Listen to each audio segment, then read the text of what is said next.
Hey guys, how's it going? Matt from Foul Ball Productions here. Thank you so much for joining me today. I hope that you're doing well. I'm doing phenomenally. Thank you very much. Thank you very much. This is the MFer podcast number 5, the 5th one in this series since the Culture Crime Fighters has taken its hiatus. I have no update on whether that will continue. So as of now, it is off indefinitely. However, there is good news. There is good Culture Crime Fighters news. None other than the Mr. Vigilante Williamson is in town today in Austin, Texas, in the flesh, in my new city. And I'm going to visit and meet the man, finally see his face, and hopefully have a beer or two with the man. And I will tell you all about it on Friday's show, because Vigilante is great. Vigilante is he's the Culture Crime Fighters, you know? Me and him, we did that show for over a year. Had a lot of fun. Did a lot of good stuff. Had some good guests. Gary, Chrissy Mayer, Comics Division, Cameron Pasha. Hello, Luke. Luke is here. Luke is here. I'll tell you all about that. I'll tell you all about that that storied meetup.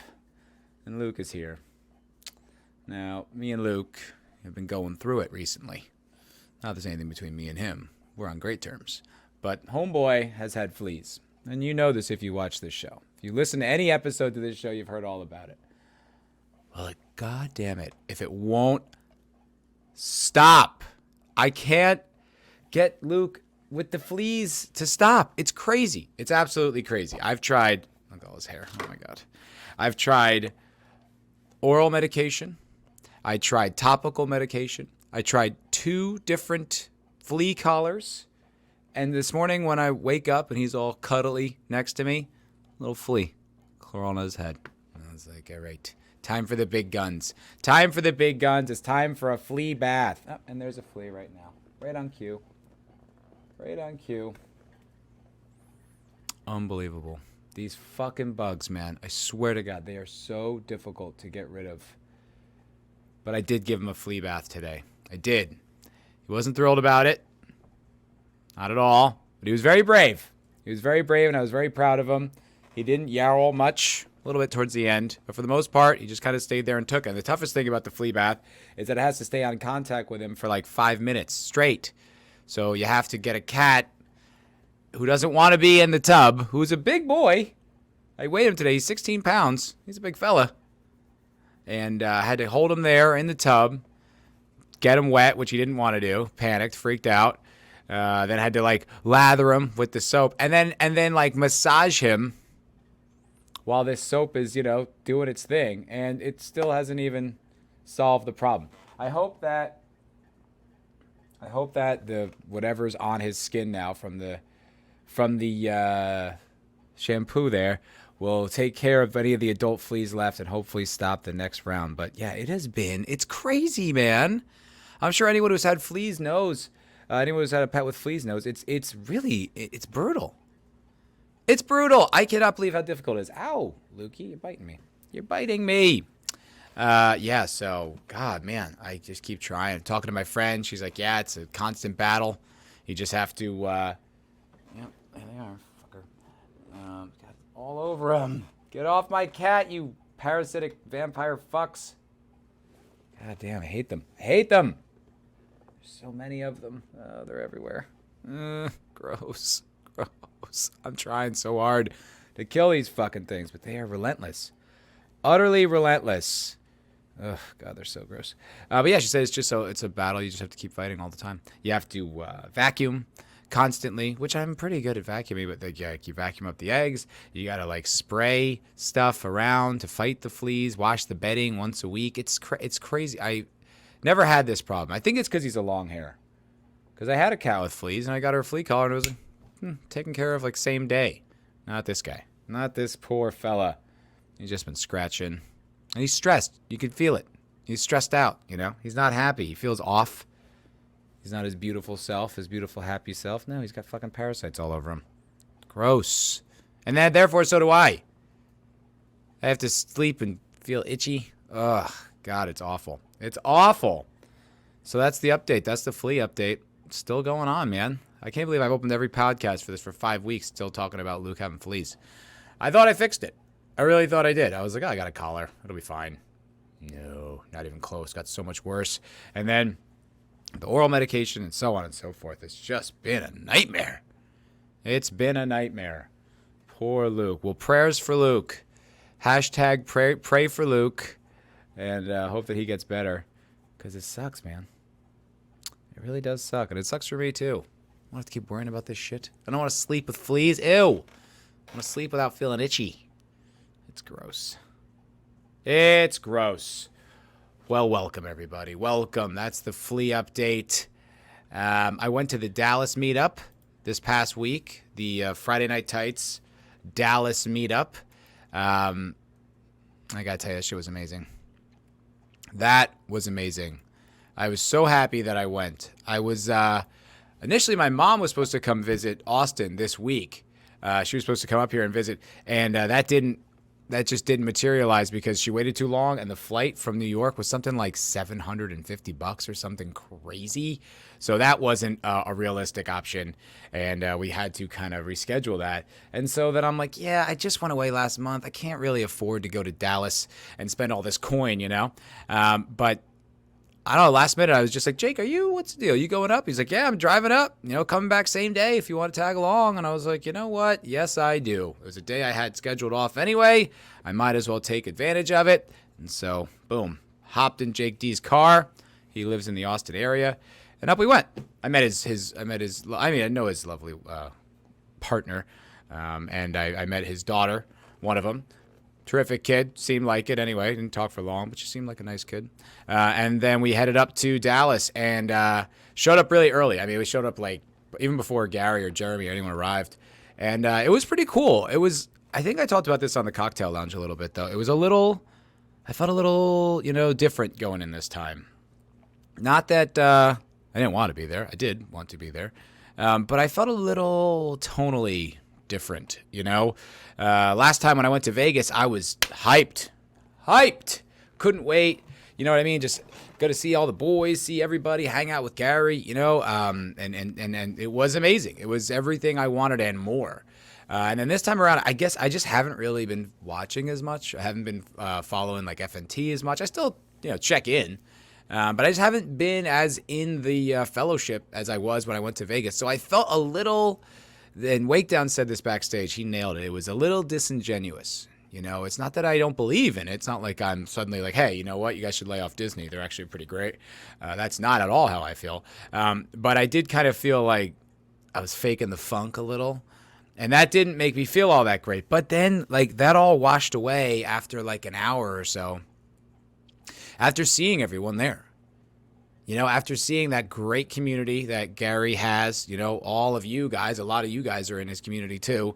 And just, seeing the people, seeing Man of War, seeing Red Shirt, seeing like these guys, that I know from online, but seeing them in the flesh and there's just such a good heart that's consistent with the people who go there, and with the creators as well. Like I said that Jeremy, I didn't really get to see him. I talked to Gary for a little bit, but this meetup was wild, man. Like there were lines, going down for everyone's tables. You know what I mean? Like Odin had a line. Gary's line just never ended. I eventually just had to get on it to talk to the guy. Ryan Cannell, everybody. It was so much more people there and so many more people, the time that needed to be given so that these guys who, do this stuff constantly can connect with the fans, the people who, pay and support him and follow him. And, it was great, but I didn't get to talk to Jeremy. And so 0 hours approaching, and I got to get out the door because we got to drive back to Austin. Jake's got to get up in the morning to drive back in Dallas. So the clock's ticking. And I wanted to sign. I got another FNT poster, and I wanted to have that one signed too because I got it signed last year. I want to make sure I have this one. I'm going to get one from Vegas. It's going to be like a whole FNT wall. And then like there was two people ahead of me in line, and they were enjoying themselves talking to Jeremy. And I'm like, all right, I just gotta go. So I was like, hey, Jared, do you mind if you just sign this? And he like was like, hey man, like how you doing? Like took the moment to personalize that moment with me, like said hello and like indicating that he remembered me from last year and I was like, totally, I would love to stay and talk. I gotta go. But I was so impressed with that. I was just so impressed with the grace of that, the memory, that you even remembered me, that's cool. And, Ryan Cannell and just everybody like made a moment to say, what up? Quarter Black Garrett. I was trying to talk to him and then he walked away, and it wasn't his fault. He's just a million people want to talk to him. And then he comes over to me. He's like, how's it going, man? Like, was going to say hi. And I was like, right. And then there was someone up in the balcony. It was like, hey, everybody, with a camera. And so I go up like this, woo, and I bring my hand down and just smash Quarter Black's entire whiskey Coke. It looked like he took a sip from it. And I just slapped it out of his hand and just smashed all on the ground. And I was just like, oh, my God. This is not going great. And like QB like made the moment to come over to me to say hello. And I just knocked his drink out of his hand. Oh, golly gee whiz. But I bought him a replacement because I felt terrible. I felt like an asshole. But the rest of the meetup was tremendous. It was so cool. I just ended up just talking to everybody. I just ended up talking to My Nerdy Home. I talked to Max von Priestley for a while. I saw Red Shirt and I just saw everybody. And it was this reminder of like what is special about this group of people and what is so cool about partaking in these things. It's not just, bitching about Star Wars on the internet. Don't get me wrong, it's partly bitching about Star Wars on the internet, but there's more to it. There's a connective fabric. And I think I've kind of taken that for granted because when I discovered it, it was so novel and it was so inspiring for me and it was moving. And because it's not as novel, it's been around, I kind of forgot how important it is and how grateful I am that it exists. And this meetup really reminded me of that. And I was so happy to see everybody. I felt lucky to even be there and to be like recognized and to, be recognized by people that I respect and that I enjoy, that I think are funny and I think are talented and I think are doing good work and doing hard work. I can't really put it into words, but it was a magnificent experience. And I was really grateful to have gone, and I am 100% going to be in Vegas. Like next day, I think, like booked my flight, booked my hotel. I'm staying at the Flamingo, by the way. If you want to be there, if you're going to be there August 17th to the 20th, I will be there. Cat hair in my mouth. But I will be there for the duration. There's going to be the meetup, probably more than that. Last year we went to an escape room, which was fun. Drank by the pool with Eric K. 2 different meetups at the Millennium Fandom Bar. Played some poker. I mean, it was just a dream of a vacation, and it was just genuinely one of the best times I've ever had. So, yeah, recommended if you have the means. Make your way to Vegas, August 17th. Come out, say hi. We'll have a few drinks, play some blackjack, get goofy. Pretty dope. Pretty dope. All right, now I want to talk about something I'm hesitant to talk about because it's personal stuff, but I don't know. I just don't know who else to talk to about it, honestly. And so I'm sharing it with all of you.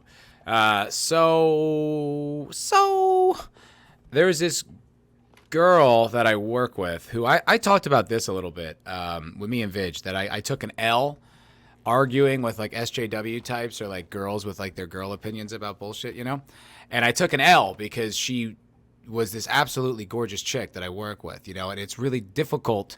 The social status she carries and her confidence and her arrogance really is very tough to debate with any kind of grace in front of people because she has the crowd on her side, no matter what. And I really wasn't even asserting very much. I was just simply saying, just putting out there for discussion, isn't there something kind of genuine or just human about not cutting your face up with plastic surgery, just kind of, giving what God gave you. And, man, she didn't like that take. Not at all. She called me a caveman or something like that. And, it was not good. But I really felt like it didn't get too out of hand. I just firmly disagreed with her. And then when it got weird, I was like, I'm just going to walk away from this conversation. I just don't want to do this anymore.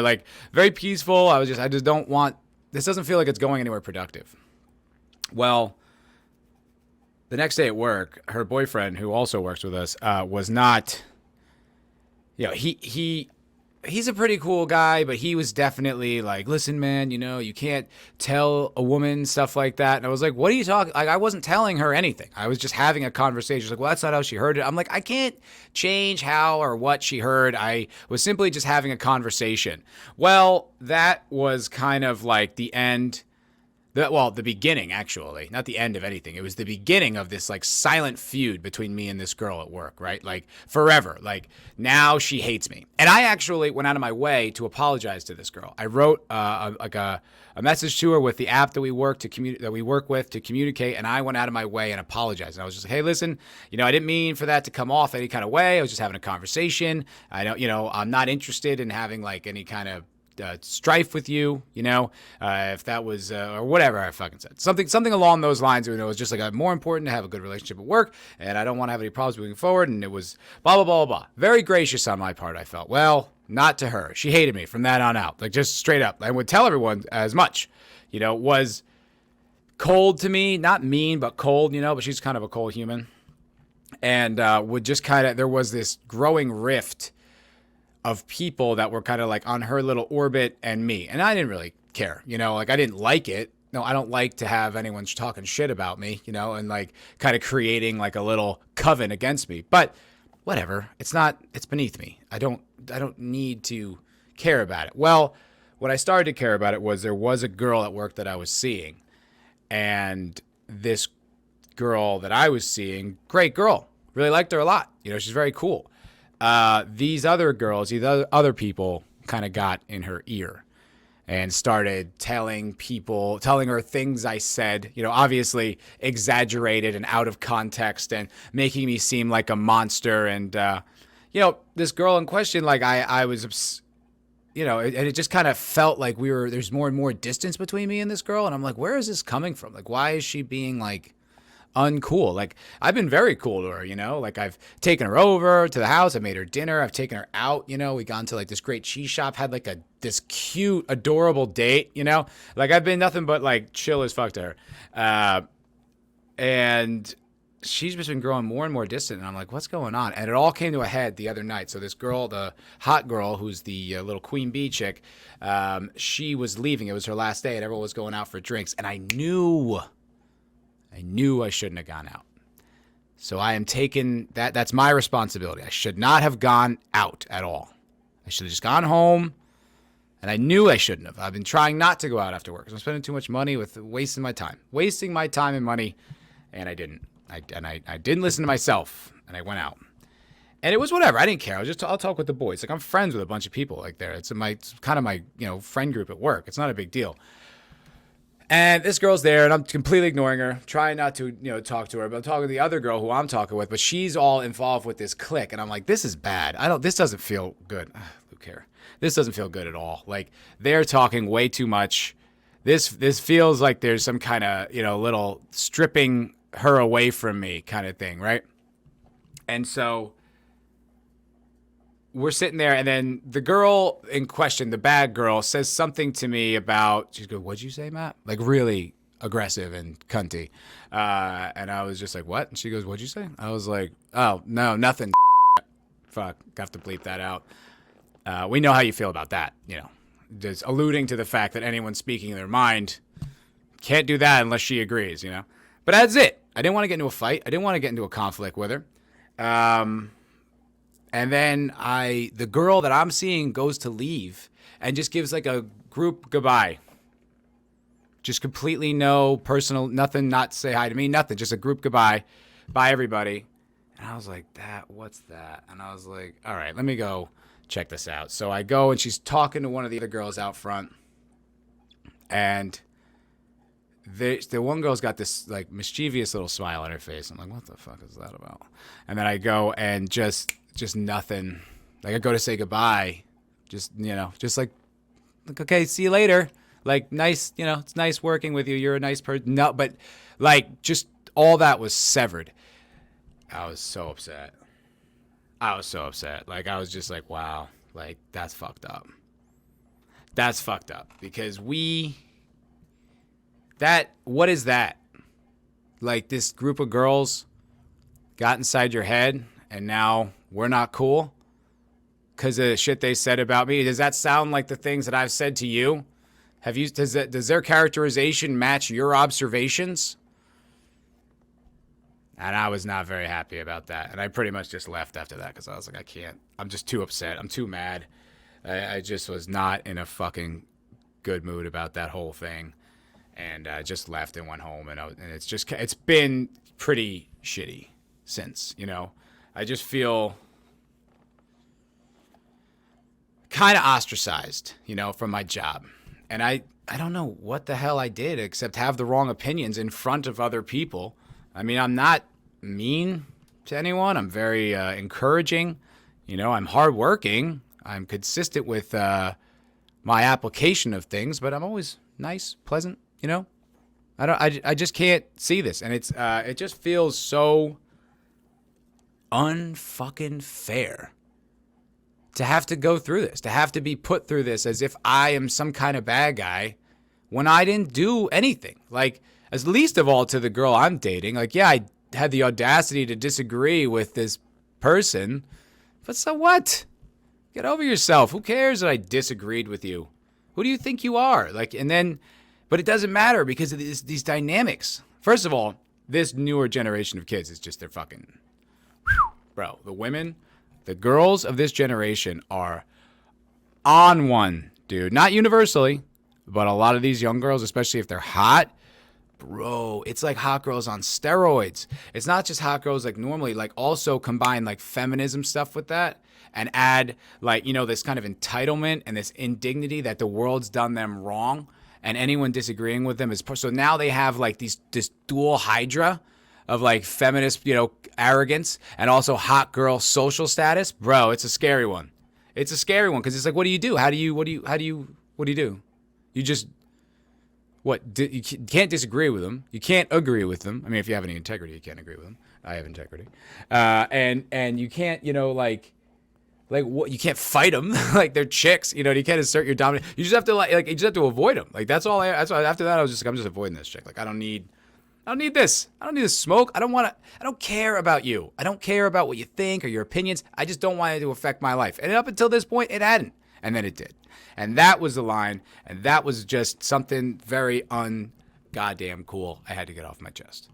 Because it sucked. And I feel like dicked over.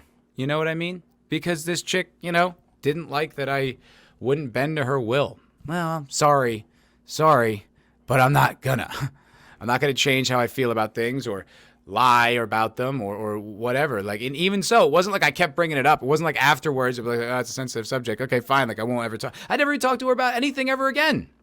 Never gave a shit. Just stopped doing anything about it at all. And it's just, exhibited positive behavior at work.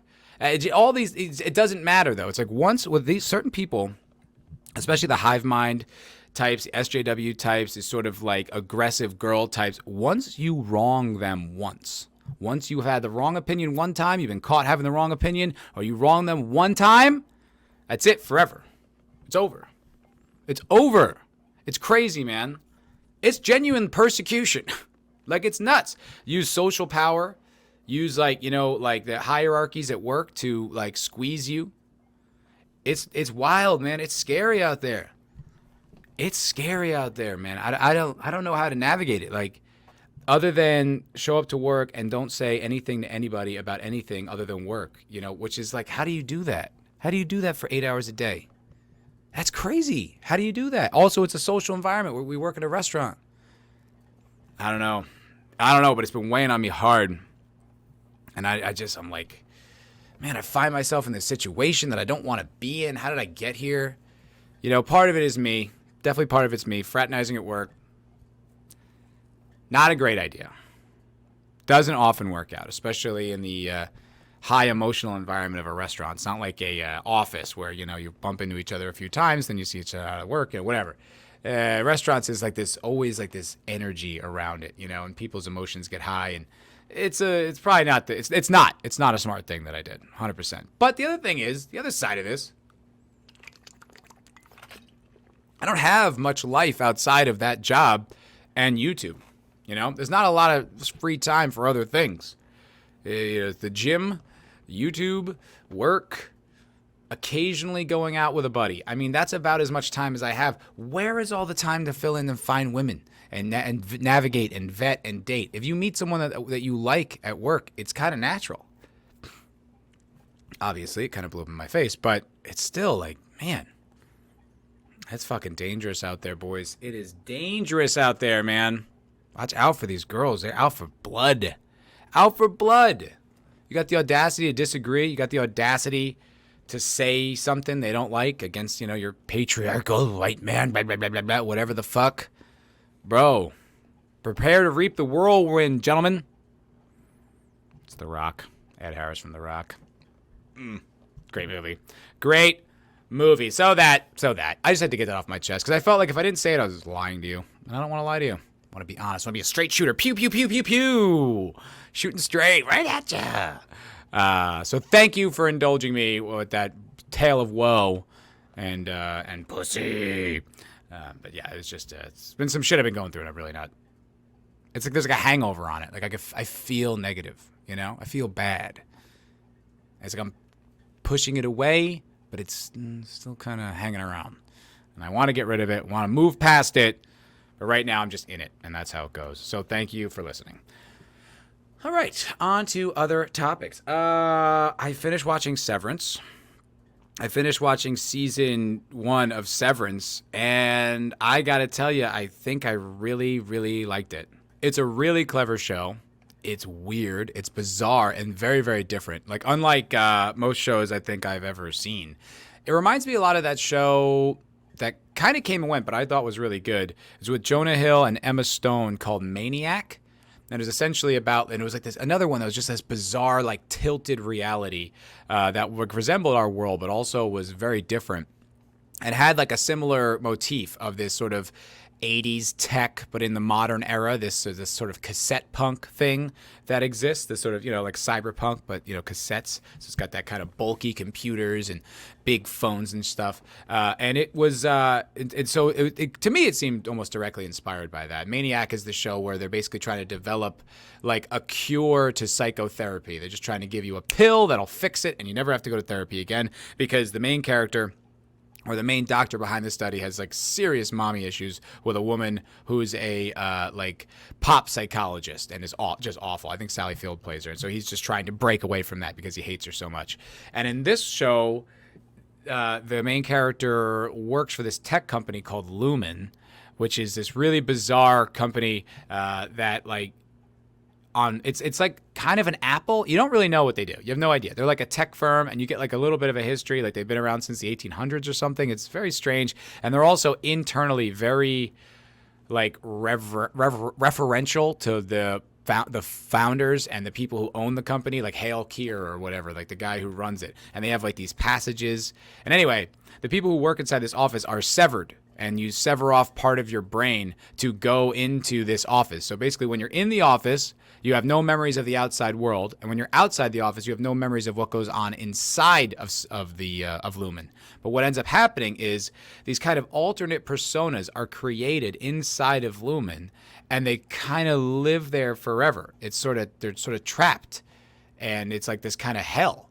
And it's really interesting because it's like a very strange thing. They're kind of treated like children. Like the rewards they get for accomplishing their goals of the work that's very mysterious is not like they're really infantilizing. They're like, you get like a finger trap. It's all kind of quirky. It's all like a little weird. And if you really do great, if the quarter does terrific, you get a waffle party, which at the end of the show, you get to see exactly what that is. It's partially what it sounds like, and it's partially like, what the fuck was that? It got pretty weird at the end there with that, for that particular thing.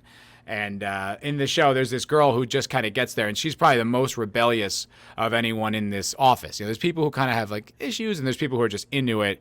But her dissent kind of starts making the others question and dissent, and they kind of start growing curious about the world that they live in and why. And on the outside, you kind of have this parallel with the lead guy and his personal life and his sister, and also like the backstory with him is that his wife died in a car crash, so he's constantly depressed and an alcoholic, goes on this date at one point and just gets super drunk and blows it. It was really awkward and creepy. And it was I don't know, the show is, I found myself really wanting to watch it. Like when it wasn't on, like when I wasn't watching it, like I have memories of thinking about wanting to revisit that world. Like it was very compelling, It was a very interesting show in that regard. And it had like the mystery, like the compulsion of what was happening next, really, God damn, it was so hard to not watch the next episode because it'd be getting late. And I'm like, fuck, I got to get up.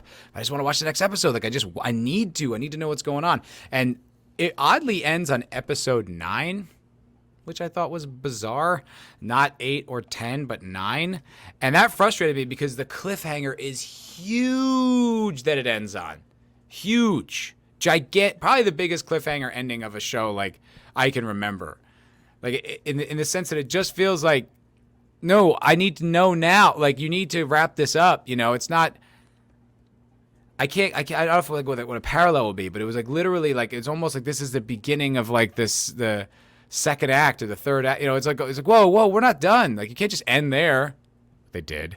And that was frustrating. I thought that was a bit uncool to the audience, but I also recognize Apple Plus is an unproven platform. This is a weird show, so they really have to earn their second season, and it's incredibly well made. It's like very slick. It's really clean. It's beautifully shot. The colors are really lush and vivid. You know, it's just a very, very well made show. Well cast, well acted, very bizarre. And as far as I can tell, no real overt politics. And if there are politics in there, it's kind of buried in there deep. And there's nothing about it that comes across to me as, you know, traditionally woke or obnoxious or preachy or ham-fisted or even identity politics, like, at all. Like, I really don't get the sense that this show is interested in talking about that in any way. And it seems to be kind of critical of, like, the Steve Jobs cult and, you know, sort of people's drone-like relationship with their work. And it's so funny because after I finished watching that show, like, when I'm watching it, like, I was, you know, I'm like watching it and I'm like thinking about the concept. I was like, like, who would want to, why? You know, what's the point? But then with all the stuff that's going down with me at work right now, like, God, I wish I could, you know? I wish I could sever my brain and just go to work and, like, that time is just idle and then come back and just collect the money. I kind of, like, I empathize with that. Like, I don't think I would make that choice, but I was just kind of like, especially like right now, like, I really just don't want to face anyone there. I don't want to go there. Like, I just feel so like persecuted. So it's like, man, that idea, I was like, oh yeah, I kind of understand, you know, I empathized. I was like, oh shit, there's something to that. So I do recommend it if you have access to Apple Plus. It was a pretty good show. I thought for like what it was pretty great. And then after that, I wanted another show to watch, and the boys were telling me, was it Sentient Dildo? Hail Sentient Dildo was saying I should watch Justified. So I got a link to that, but yeah, you know, that link only works on my computer, and I like watching my shows in my little TV nook. You know, that's attached to the Roku. So I looked up Justified. It was on Hulu. I'm like, I'm not starting another subscription for something. I'm just going to stick with what I have. So I started watching From. I don't know if you guys are familiar with the show From. Worst title ever, though. So that's awful. It's hard to Google. You know what I mean? It's not like it does not catchy. You're just like, what even is that? What is From? From what? From where? From whence? It's a little strange, but the show itself is pretty good. I can't say I'm as interested as I was with Severance. Severance I really, really liked. This I'm enjoying, but not loving. But I'm compelled. I'm curious about it. So basically, essentially, and this is all spoiled like within the first like minute or two with watching it. So if you don't want you want to know about any of it, I would just say just skip this part. But it essentially, there's this town that these people live in that kind of has this like Twilight Zone-y thing where when you drive to the end of the town, you just end up at the beginning, like in Pleasantville. Like it's like this closed loop, you know? And these people live there, and during the day, it's just a normal town. Hey, Jim. Hey, Jeff. How's it going? Nice to see you all. And then at night, everyone has to lock their doors and stay inside and put this talisman on their door because these like vampire monster things come out and try to get in. And they like hunt people, right? And they can't get in if the talisman is at the door. But if you let them in, then they'll come in and they will just massacre. Like, it's not just they kill you. It's like they rip out your heart. Like they open up your rib cage. They just completely like mutilate your body. It's really vicious. And so there's this family that's driving their RV and then come to this down tree. And they're like, well, what the hell is this? All right. So they turn back around and then they end up somehow getting this loop and they're in this town. And then the show kind of goes from there. The RV ends up crashing. So they have to spend their first night there, like in the RV with like the monsters outside. And it's pretty good. It's not as good as Severance. It's not this not as polished. Like the scripts aren't as good. Like sometimes when people say things, I'm like, that's not how people communicate. Like that's just not. I don't care what circumstances you're in. That's just not how a human being responds. And then also like characters' motivations or what they're concerned about will kind of shift and flick around like in one scene to kind of make that the danger element higher. Like it's like they get stupid or like they don't have a focus. Like their character, they're kind of just like, we're concerned about this, but now they doubt this, but now they trust you. It's just like, what's going on? Like it's just needs to be a little bit more polished and streamlined, I think. But ultimately, I think the concept is greater than some of the parts, so it's compelling in that regard. And I think I've watched 2 episodes. And it was good. It was pretty cool. Once again, it's kind of like Severance in the sense that it's abstract again, because it's more of a horror show, but it's not really that scary. It's more like a thriller, it feels like. I guess they're scary because there's monsters, but it wasn't scaring me. It's just kind of like scary elements. But it's more abstract again. So we're dealing with this small society, this sort of society that doesn't really exist. So once again, there's kind of the luxury to not have to address any kind of identity politics or inequities or inequalities or whatever, because this isn't the real world at all, right? It's dealing with something that's like, oh, this weird like space time rift where these vampire things hunt you at night. It's like there's not really a concern with the social whatever they say, their inequities, social inequities and historical injustices and blah blah blah blah blah. None of that's there because there's no room for it. It doesn't need to be there. It can't really, and it doesn't make any sense because there's only one power dynamic, and that's the vampires and the people trying to survive them. That's it.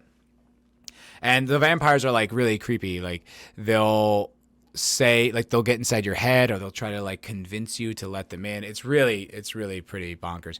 But it's a pretty good show. Like I've been enjoying, I enjoyed my time watching it, which is more than you can say about a lot of shows. So I'll get back to you on like the rest of the series. But as of now, not bad. I think I remember hearing about this a few months ago too. Like someone mentioned it during one of the cocktail lounges and I was just like, what from? I mean, I'm sorry if that title's not jumping out at me, much like the vampires jump out at the kids. Oh, hey-oh! Jeez. That does happen in like the first few minutes. It's pretty vicious. But it's, I don't know, so far pretty good. And quite frankly, that pretty good bar is about all I can hope for nowadays with modern content. So I'll take it. Pretty good, I guess, Pretty good. All right, a little bit of news story topic, actual trending topics. So I guess the Elon thing is happening. Elon is buying Twitter. I guess that sounds like that's official now. I'm not entirely sure. All right, here we go. This is from Fox News. Faux news, man. Do people still say that? Probably not. They're not as clever as they used to be. So yeah, I guess it sounds like that. I'm not entirely sure. Oh God, look at those. Look at these stock numbers. Everything is down. Oh my God. The world is ending. I don't want to die.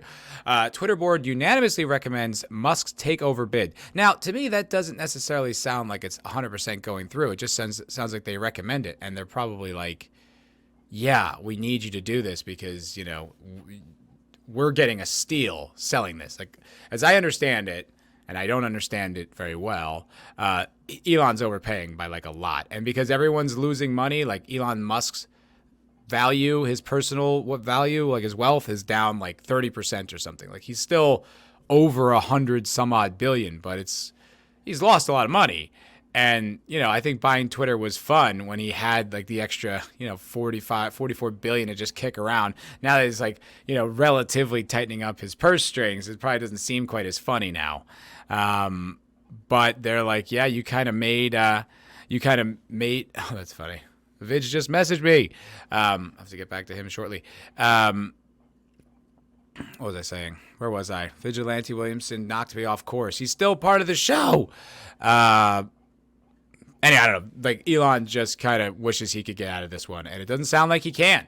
So the Twitter board, after considering various factors described in the section of this proxy statement captioned the merger, recommendation of the Twitter board, and reasons for the merger, has unanimously determined that the merger agreement is advisable, and the merger and the other transactions contemplated by the merger agreement are fair to, advisable, and in the best interests of Twitter and its stockholders, and adopted and approved the merger, the company said. Yeah, it sounds like they're like, well, listen, buddy.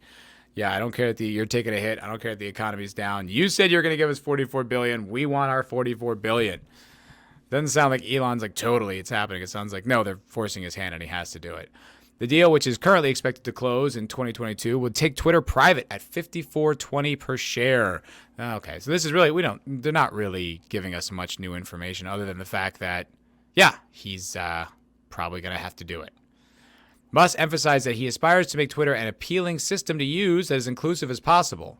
Yeah, I mean, we kind of know. There's really not a lot of information here. I actually thought maybe it would be a little bit more interesting because,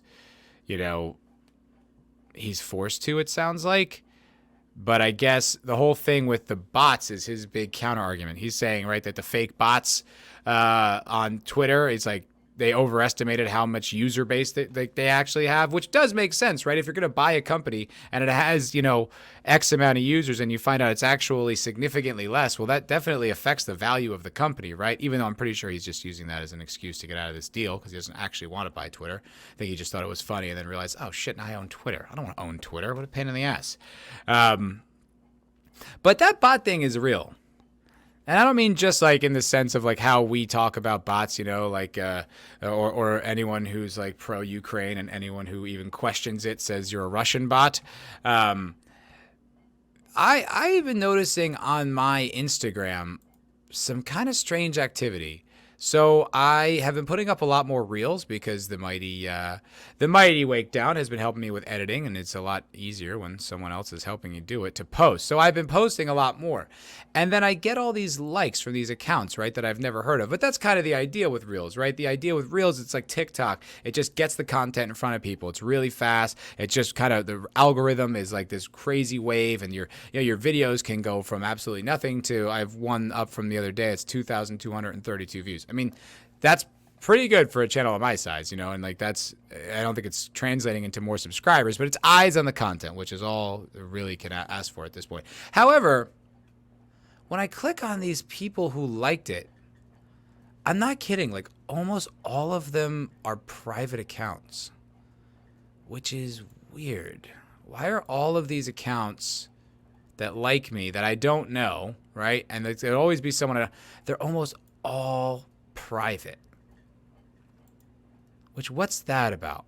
Why are they all private? Like, what was it, all a coincidence? Like, most people I know and follow are not private. Like, I feel like it's 10%. It's usually like girls who just kind of want to talk to their friends and don't really want guys DMing them all day.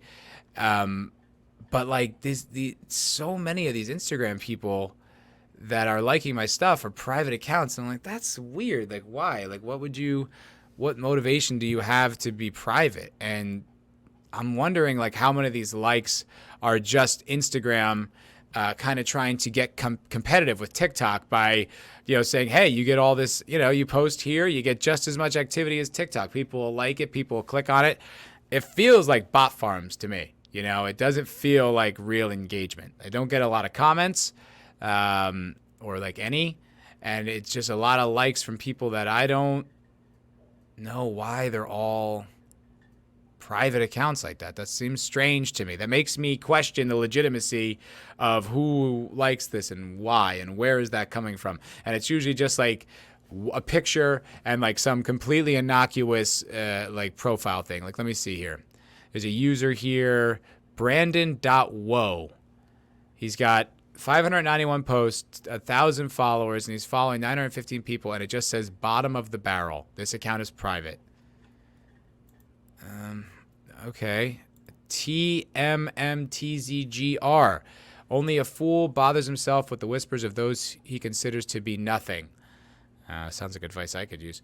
30 posts, 54 followers, 84 following, private account. These are all people that I know. Bryson _Stone _1. 14 fishing, hunting, God first, and I love a good challenge. You see what I mean? Like, they're kind of people, but they're kind of not. Like, and it's all like one line like that. Like, most people I follow on Instagram, like, we just go to like my home, just go home to Instagram, and this guy, I guess this guy is pretty simple. I like drawing. Drawing is my favorite. That is pretty simple. Lethal Lightning. He's like a video creator. He's got all these different things. Says it like where his channel is. It just feels like a real account. These other accounts don't feel real to me. Like, they're too simple. And I'm like, what is all this? Where's this all coming from? So maybe Elon's onto something. Maybe he's right. Maybe the bots are far more widespread than Twitter or any of these social media outlets post. And doesn't that suck? Like, I find myself, on 9gag, I find myself arguing with people all the time. But I kind of like that. You know, I sort of get into it. Like, I enjoy the arguing. It's kind of what's fun about it for me. Because it's like, it's almost 100% anonymous. So it's like people are really having honest conversations. Now, granted, people will be much more vicious because there's no accountability. But there's also, you can't attack someone for having the wrong opinion and attach it to them because it's just an avatar, someone's anime avatar, you know, Ninja Slayer or something, you know. So people get really, you know, you get really honest takes from people. And so, you know, so I end up debating with them a lot. But those, I feel like those are real discussions. Wouldn't it suck if you were having like a discussion with someone online and like on Twitter, even if you're agreeing and it's just a bot, it's just not even a real person? Like, that would be just the worst realization. Like, I just spent energy and time arguing computer code, or, you know, just some Russian dude or Chinese guy who's just got 40 of these accounts. You know, it's just, you know, like, just very, very weird, very strange world we live in. And people inventing accounts and farming out stuff so that they can get their point across or make it seem like more people agree with them. Like, it's so weird. Like, who does that serve? Does that serve Twitter? Does that serve the agenda? Does that serve, what is that? What is that? Who's up to, it's like, it feels like, remember in Ghost in the Shell, there was that the villain would like hack people and like just turn them into shells and just sort of like put like another personality in them so they could do other things for him. Like, it's kind of like that. Like, there's some like mastermind hacker behind all the scenes, you know, just like making all these bot accounts. Oh, that'll get these people arguing, and that'll get these people arguing, and then everyone will get all spun up, and then, you know, this billionaire comes in to buy it. He's like, it's all bots. It's all a lie. Twitter's bots. It's bots. I don't know. It's just weird. It's just bizarre, man. Just like, how could you ever account for something like that? Like, predict that kind of a future? I guess someone probably did, but I sure didn't. But speaking of Elon, this came out a few days back, but I sort of wanted to talk about it because it went past me and I didn't really have a time to get into it. So this is the Daily Wire, which we know, a very impartial news source. But in their defense, they don't pretend to be impartial. At least they're honest about the fact that they have a conservative or right-wing slant. They're not like, oh, hey, we just report the news as we see it. These are just the facts, you know. If you don't like it, you don't like the facts. They're like, no, we're 100%, this is what we do. So I admire that, more integrity than the mainstream media. But this came out, and I was like, wow, this is wild. I'm surprised this story didn't have more legs, or I didn't hear more about it. Maybe I just wasn't listening to the right sources, but just surprised I didn't hear about this. Get woke, go broke. SpaceX fires employees who wrote a letter blasting Elon Musk's behavior and values. I mean, the get woke, go broke thing is, I think Sentient Dildo once described it as copium, and I've kind of subscribed to that belief because it never felt right to me. I never believed it. I was like, doesn't really look like that. Looks like Disney's still kind of chugging along. I think they have the most subscribers of any subscription-based service.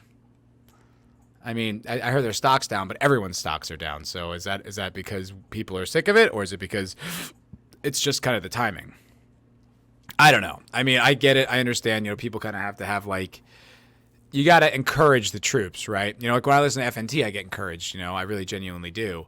But then I wonder if I'm like, is this just kind of like we're supposed to be encouraged? You know, is that the truth? I'm not really sure. But anyway, SpaceX employees circulated an open-air letter criticizing CEO Elon Musk for his behavior in the public sphere. Those employees now find themselves out of a job, according to a Friday report from the New York Times. Oh, that's right. And this was trending, and people were trying to be like, oh, I thought you were the big free speech guy. It's like, you really think that's what he meant when he said free speech on Twitter?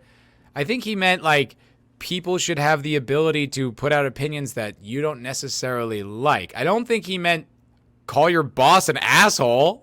like I'm like a fucking staunch, like I want almost universal free speech. I'm really big. I think it should be something that we push harder for, even harder than we do now. You should have to hear wild things all the time because I think it's the only way to grow. It's the only way to deal with things. It's the only way to like snuff out bullshit too, is to like have a real open discussion. But I'm not going to call my boss a dick in like some kind of like company-wide petition and be like, what's my free speech? What? It's the First Amendment. It's like, okay, yes, technically, that's true. Also, like, all these people who would say that, it's like, yeah, if I just, like, Twittered something really nasty to you and, you know, dropped a few four-letter words on you, would you just be like, well, I don't like that he's saying it, but it is his free speech? Like, no way. You would snap on that in a second and backlash. I'm being harassed, targeted harassment. So stop, don't. I know you don't have any principles or integrity, but this is really going pretty far with this one. Trying to say, oh, why would people, I thought he's a free speech guy. Yeah, that's how you interpreted that? Okay. Elon's behavior in the public sphere is a frequent source of distraction and embarrassment for us, particularly in recent weeks. Yeah, and it also constantly puts all of his brands in the media every single day, which is only good for the companies that he owns, Tesla and SpaceX and PayPal and all these things. That's only good news for those companies. And he's a media personality. You knew that when you took the job. Would you think he was going to stop? He went on Joe Rogan and smoked weed. That was like years ago. That was pre-pandemic. So who do you think you were working for? I think you just don't like the fact that he's genuinely fighting for free speech. It's actually not just, yeah, it's kind of where I land. He's like, no, I'm going to do something about it. Whether he regrets that now or not is not really the point. I mean, he's taken Twitter by storm and turned it relatively back into a platform, though. I'm pretty sure I'm shadow banned on there. I get no engagement on Twitter. None. I don't have a lot of followers, but I get nothing. 1 like, 2 likes, Granted, you could say that my tweets are terrible, which, I wouldn't argue with you there. But it's not like, it's like, it doesn't feel natural. I feel like for some reason, every other social media platform I get at least something, 10 likes, on Twitter, nothing. And I'm like, I mean, some of these are pretty clever. Like, I don't think it's just like, it's simply that, oh, no, you're just not popular on Twitter yet. If I feel shadow banned. I think it probably had a lot to do with that whole weather Katie dust up. But who cares? It's Twitter, whatever. Elon's behavior in the public sphere is a frequent source of distraction and embarrassment for us, particularly in recent weeks. Embarrassment? What's embarrassing about it? There's nothing embarrassing about it. You just don't like it. That's not the same thing. Though, if anything was embarrassing, it was probably that weed smoking thing, which did dip stock prices, but then they came right back to normal. Now he's the richest man in the world. Shut up. I think he knows what he's doing. First obtained by The Verge, asserted, as our CEO and most prominent spokesperson, Elon is seen as the face of SpaceX. Every tweet that Elon sends is a de facto public statement by the company. Sort of, not necessarily. Oh, there we go. The fleas, they keep coming back. Damn it, I hate these fleas. I hate them, they're like on his feet. Oh my god, the ongoing saga, the ongoing Luke saga. I'm sorry, pal. I love you. I'm sorry, Buster. I'm sorry, Buster. Mushy. The employees also said it is critical to make clear to our teams and to our potential talent pool that his messaging does not reflect our work and mission and our values, exhorting SpaceX to swiftly and explicitly separate itself from Elon's personal brand. You want to get rid of the guy who founded the company because you don't like that he's pioneering for free speech?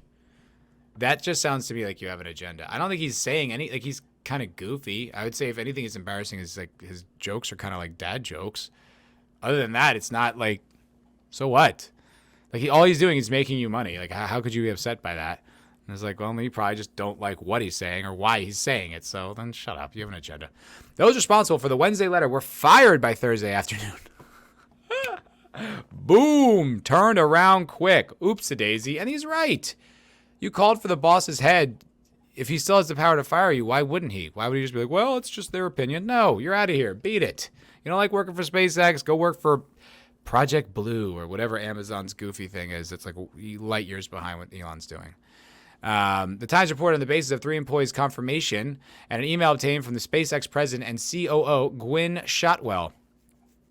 The letter, solicitations, and general process made employees feel uncomfortable, intimidated, and bullied, and or angry because the letter pressured them to sign onto something that did not reflect their views. Oh, so these people were just going around the office like forcing people to sign this?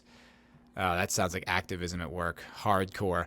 We have too much critical work to accomplish and no need for this kind of overreaching activism. That's the COO. So 100% was activism then. If she's saying it was, it was. This incident occurred weeks after a flight attendant accused Musk. Oh, that whole thing. Where'd that go?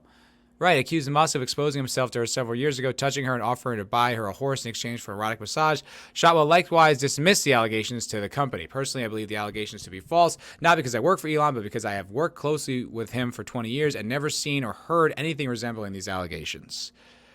That seems pretty reasonable. I know the guy. It's like it doesn't really sound like him. I'm not saying it couldn't have happened, but it doesn't sound like the guy I know. The letter also came as Musk made headlines for announcing that he has cast his ballot for Mayra Flores, a Mexican-American Republican congressional candidate who won a historically Democrat district in southern Texas, after earlier announcing that he would vote Republican in this year's midterm elections. Oh, okay, yeah, so they're just like, what?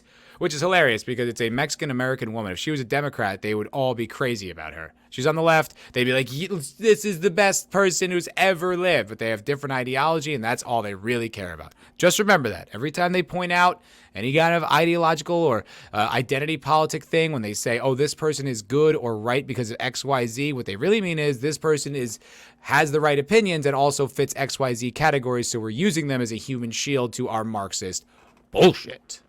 That's what they're doing. The letter also came as Musk made headlines for announcing that he cast his ballot. All right, okay.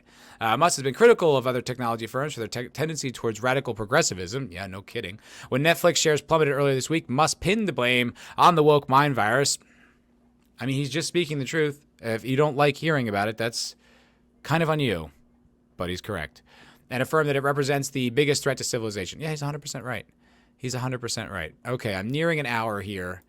And I can just go on being right about Elon for the rest of the evening. However, I cannot. I need to go meet up with the other half of the culture crime fighters, Mr. Vigilante Williamson. Yes, I do. We're going to go meet up in Austin and go have a drink. And I will take a picture and probably blur out his face. But I will talk all about it on the Cocktail Lounge on Friday evening. Make sure you're there. 8 o'clock Central start time. As always, sort of. Following up Friday Night Tights. We've been going for a long time, dude. 6.5 hours 2 weeks ago, almost 6 hours this past week. It's normally like 4. I usually tap out around 4. It's a lot. We don't take commercial breaks. You know what I mean? Like, I know I'm just sitting here, but man, it's to talk for that long about different topics. And yeah, I listen back every once in a while to like farm clips, but I start to cringe when I hear, when I'm drunk, when I hear the tail end, and I just kind of get a little more belligerent. It's not as much fun. It's not as much fun for me. I cringe at myself. But anyway, check out that show. At least check out the beginning when I'm not drunk and it's still really entertaining. No, it's a great show. We have great people on there. Catch Comics Division, catch, Just Another Red Shirt. Always see the Wake Down, who's now part of the Foul Ball Productions team. Check us out there. And also make sure you subscribe to this show and channel.